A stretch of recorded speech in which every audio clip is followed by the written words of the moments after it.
A long time ago, a small version of me roamed through my parents' living room, reenacting the movie The Land Before Time. I played all the parts: Ducky, Petrie, Littlefoot, and even though she was a raging bee and didn't deserve any of the fruitful rewards of the Great Valley, I did reenact the part of Sarah using my pinky as a horn.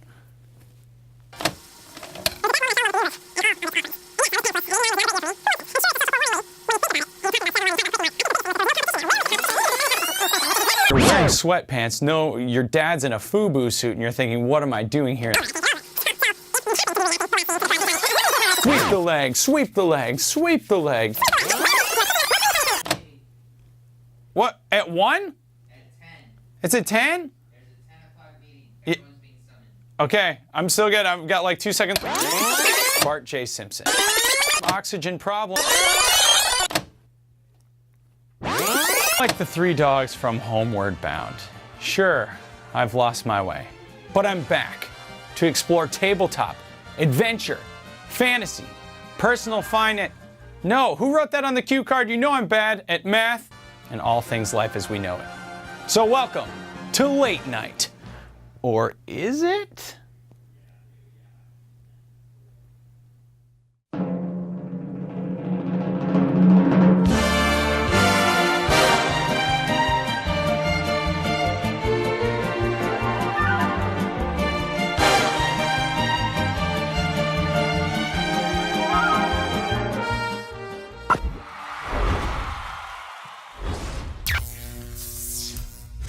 Las Vegas is home to tabletop championships in October. The Unrivaled Tournament Series conquers the Strip with hundreds of players competing in 6 games. Ascension, King of Tokyo, Munchkin,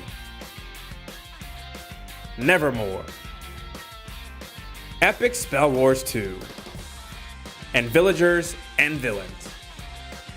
All for the chance to win part of the $250,000 prize pool. It all takes place on October 28th in the Jubilee Theater starting at 5 o'clock. Join us in person or watch us live at OombaTV and check out unrivaled.com for a full schedule of events. Looking forward to seeing you there.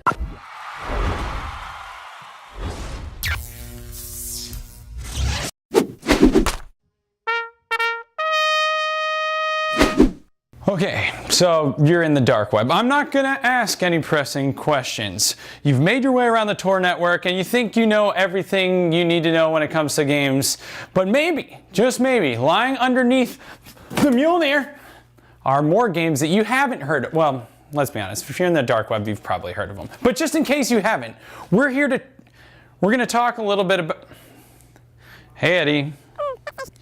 I'm right in the middle of my segment. I don't know what you... No, I didn't leave you any stuffed crust pizza. Because I don't know any good stuffed crust pizza. Why are you ragging on me for this? Oh! Sweet lordy! Welcome to Trolling the Kick. Rose, Bailey, and crew are back, this time with a tabletop RPG about the glories of the Red Planet entitled Cavaliers of Mars. It's going to be part of the Onyx Path Publishing lineup, a great lineup it is indeed. This swashbuckling adventure is powered by the Dymo system, so your character's chance of success is going to be based on things like hero's motivation as well as approach to problems. You're going to roll for things like parries, yeah, strikes, yeah, stunts, yeah, as well as disarms, disarm, and some other special maneuvers. Really cool. Should play out a little bit like the Princess Bride meets Outer Space. So instead of ROUSs, you're fighting RMOUSs, Red Martians of unusual size. To quote Bailey, it's full of romance, action, and it's got more than a little strangeness. Anyway, for $5, you can get that digital wallpaper. $20, when you back it, you're going to get that PDF of the core book. And for $30, you're going to get that physical copy of the core book. I highly recommend checking out. You can check a little bit about the basics and the rules with drivethrurpg.com. I've already backed it. Should be a lot of fun. Okay, have you ever been rolling your die and looked, and not even rolled it, and thought, I'm tired of this plastic. What is this blue and white gradient? Why does the number 3 look so... Well, when I say it's time to roll, it is time to roll. I want to go in with a dwarven braid, singing a miner's melody with my boots on and attack some spear-wielding goblins with power. Enter Monster Die. Monster Die is incredible. It's crafted out of zinc alloy.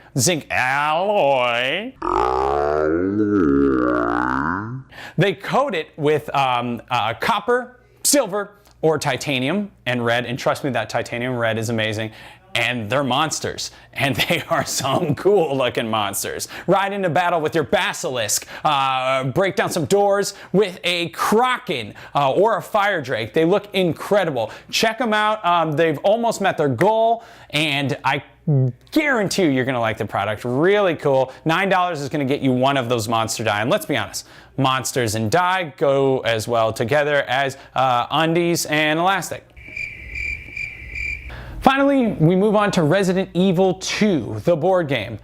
With several days to go, they've almost reached the $1 million mark and are well on their way. The question is, will this be another Zombicide? Yeah, a fun co-op game, but we've seen it already. Who doesn't want to wear a goalie mask and wield a katana, slice up some skin-shedding walkers? Or is it going to be another Dark Souls-style mini packaging failure? Don't touch the minis! Don't mess with the base. The packaging is intricate. Dancer plus base equals leave on shelf. Either way, we're hoping that Raccoon City style mechanics prove promising. For $94, you can back it, get you in on the game itself, plus the alternative B files, if you will, that expansion pack, as well as unlock all of those stretch goals and an alternative Leon Kennedy. Help you, Leon? I will. So, this has been another... Hey, Eddie. Welcome back. Oh! Why do you do that? I've gotta get some armor for my special downstairs basement. This has been another episode of the Tabletop Herald, and hark! We'll be back with more Trolling the Kick next week.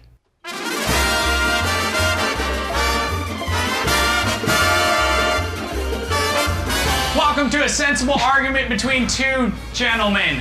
The hyper turbo review of a game where one person is for and one person is against. We will explore such things as theme, mechanics, strategy, gameplay, components. Did I list them all? Yes. Stop laughing! I also have my Duck Commander whistle. If at any time I blow this whistle, it means I will be awarding points or the argument is over. Are we ready? Yes. Shake noses. Shake noses, you... Okay. Yeah, there you go. Thank you. Will you shake his nose, please? Come on, quick. Okay, here we go. State your name. Josh. And what are you? I'm the director of tournament operations. No, what are you in the review of Catan? What are you? Oh, then I'm against it. And what are you? I'm CJ. And I'm what?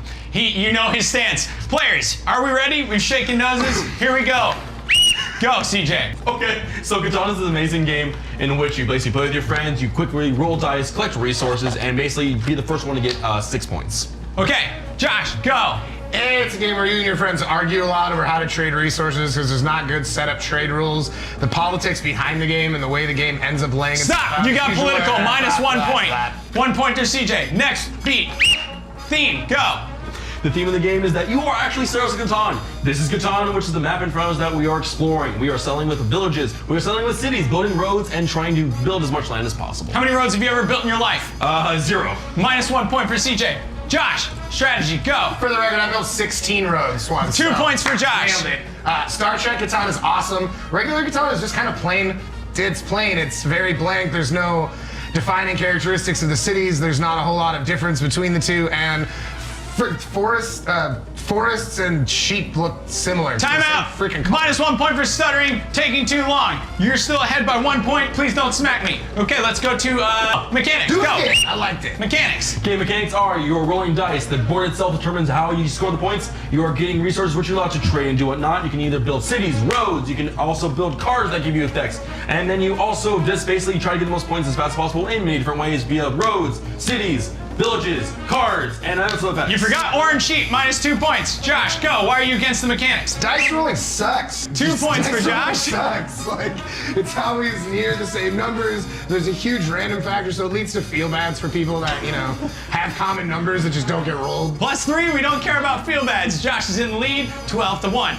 CJ, components, go. The ones are really great. They are all wooden, with the rubber, the cities. The cards actually are nice quality. They won't really bend that much. They actually have a nice little sheen to them, and they actually will repel some water, but not all like most cards do. Also, each of these cardboard pieces actually are pretty thick, so when you actually grab it for see what you can do, it's really thick. It actually will stay there. 7 points for you for acknowledging that I can spill a Slurpee or my Mountain Dew on top of it. Minus 1 point for forgetting about the uneven terrain, because let's face it, look at the game already. Josh, components, go! Say it's really thick 3 times, 2 sentences. I know I'm supposed to be against it. Honestly, their pieces are really good. Outside of these little pieces that go on the things that are made out of flimsy cardboard that get wet, the stuff's laminated nice, the wooden pieces are nice. The dice are the same colors as the rulebook.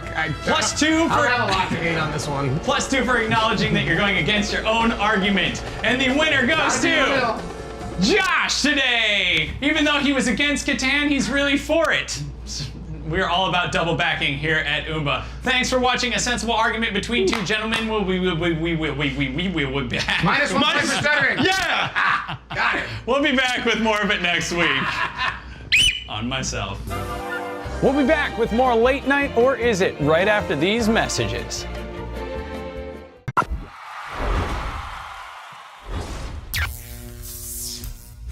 Las Vegas is home to tabletop championships in October. The Unrivaled Tournament Series conquers the Strip with hundreds of players competing in 6 games. Ascension, King of Tokyo, Munchkin,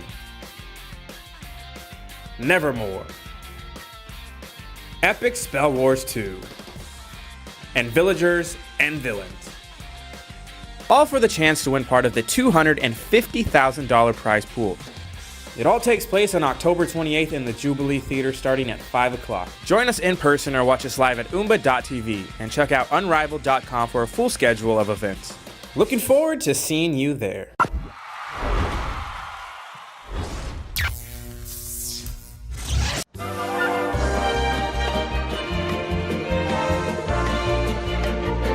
Being a part of the Unrivaled series means long days and even longer nights, unless you're the road crew, at which point you're chugging Mountain Dews all the time in Deloge, Missouri. Shotgun!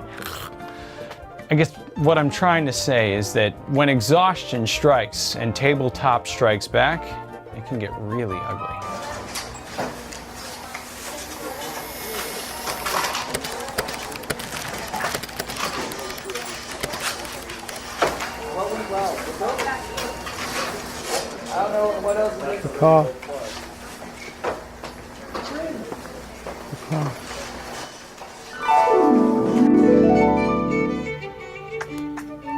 And now, Tim's Thalamus, in conjunction with Cerebral Productions, presents an REM cycle of the macabre.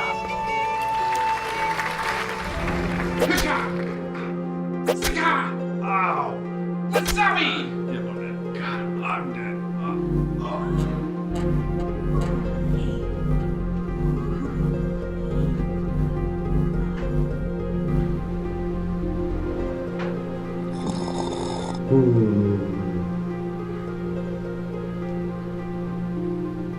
I feel terrible.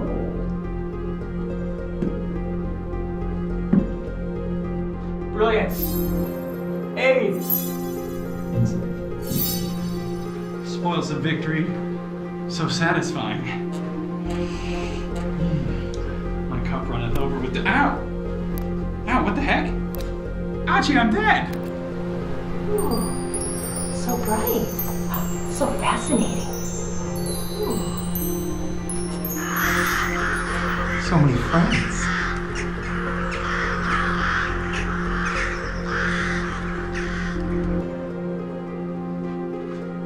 I feel outstanding. Impaired. Drained. Enraged. Caca. Nevermore. Never.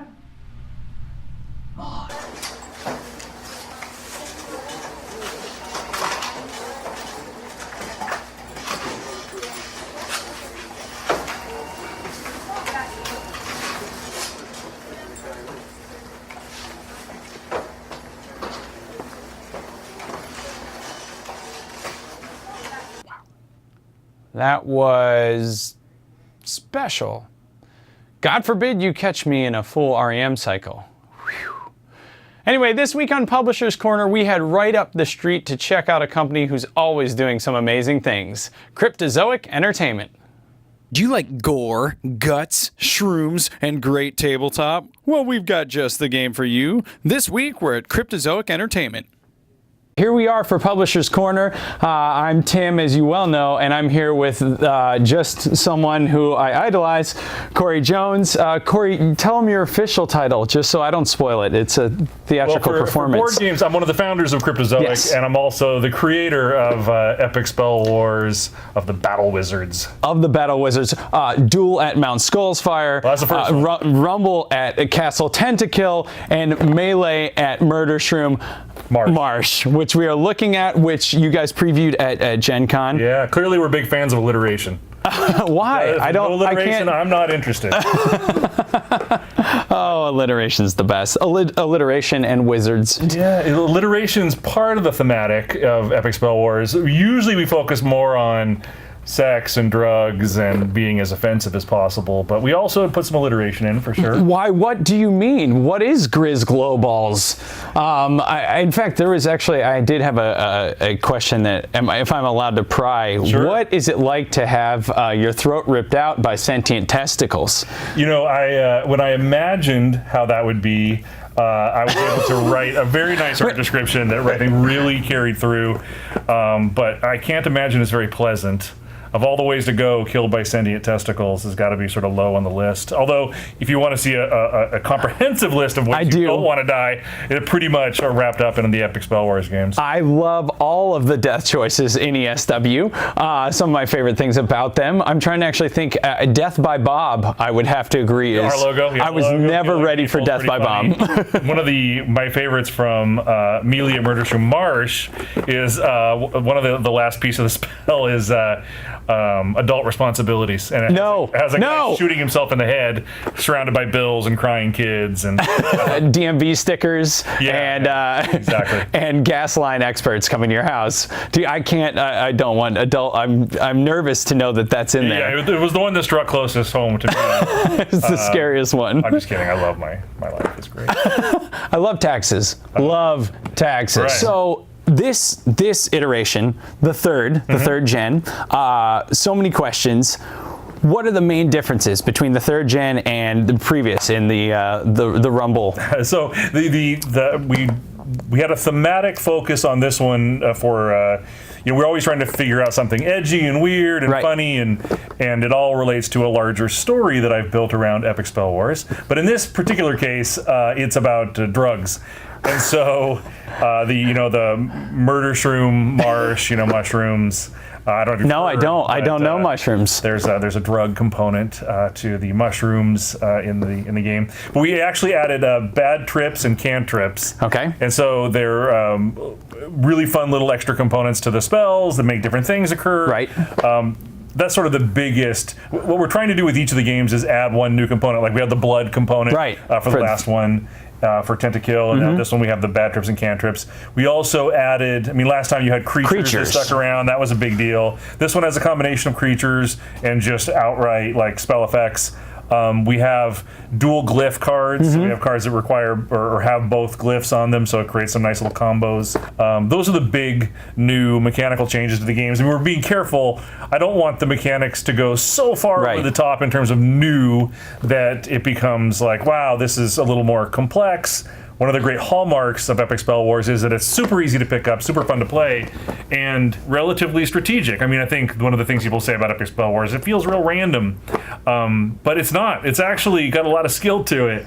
The young lady who actually won the second ever Annihilageddon tournament at Gen Con actually got second place in the third one, and I was like, oh, I wanted her to win both because it was such a good sort of proof in the pudding that skill really does have something to do with Epic Spell Wars, and it's not all random. It's actually very skill based. You can't just roll your way into a hand of God all the time. You've got to think a little bit about where that hand is going. Sure, variance is a big part of Epic Spell Wars, and that's what's fun about it. Is that sometimes you just get this live the dream moment. That's what we call it.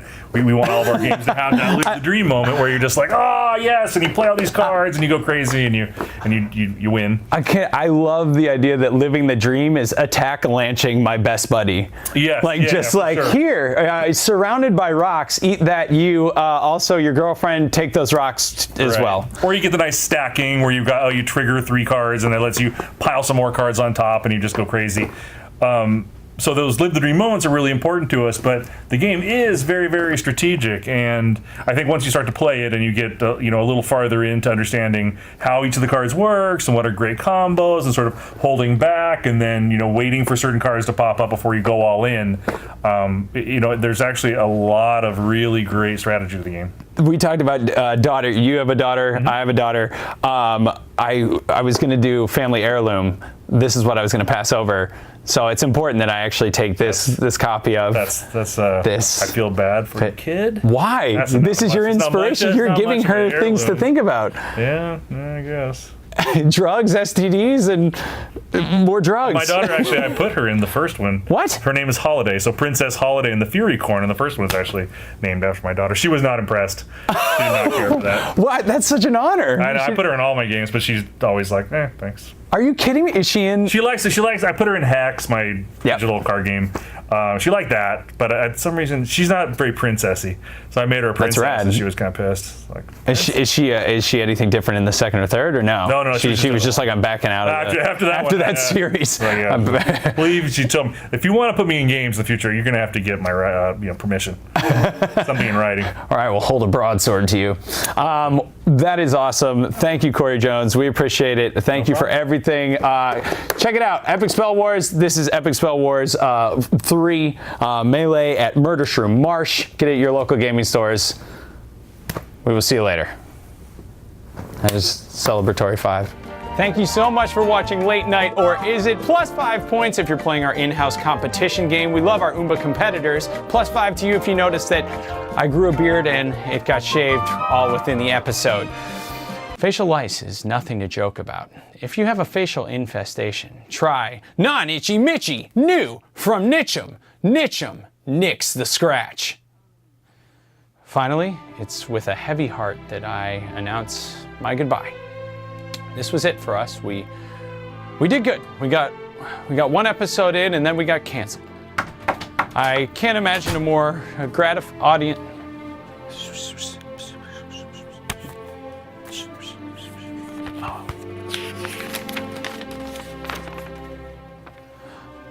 Hi, Dios mío.